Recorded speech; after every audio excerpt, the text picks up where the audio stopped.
when we think about stress, um, stress in general is something that impacts, everyone's daily life.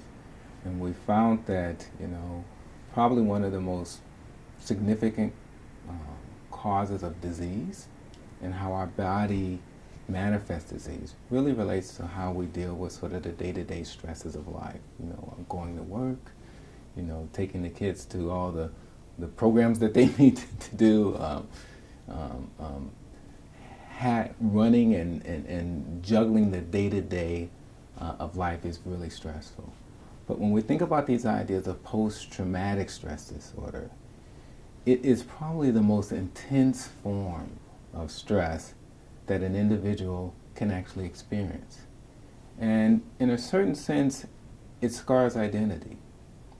And it sort of creates a bound around identity.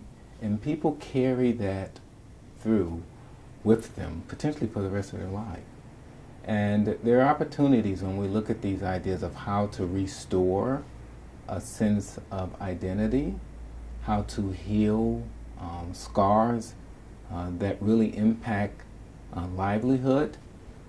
Transcendental meditation has a role in really allowing people to sort of tap into their own innate capacity to heal themselves and their own innate capacity to sort of restore their identity and to restore their identity in a manner that allows them to tap into a sort of unbounded consciousness. So,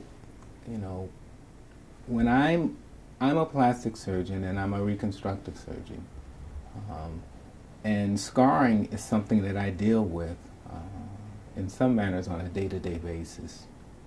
And when we think about these ideas of healing wounds and healing trauma and sort of restoring sort of balance, the ability to be able to, for an individual to be their own healer is phenomenal. So, this idea of healing, this idea of restoring a scarred identity, this idea of creating sort of a consciousness that of possibility, transcendental meditation really is an ideal tool and technique for doing it. So surgeons have techniques, but it's phenomenal when the individual themselves can sort of tap into their own personalized technique to really heal and restore and rejuvenate the scars that they face, in their life through trauma.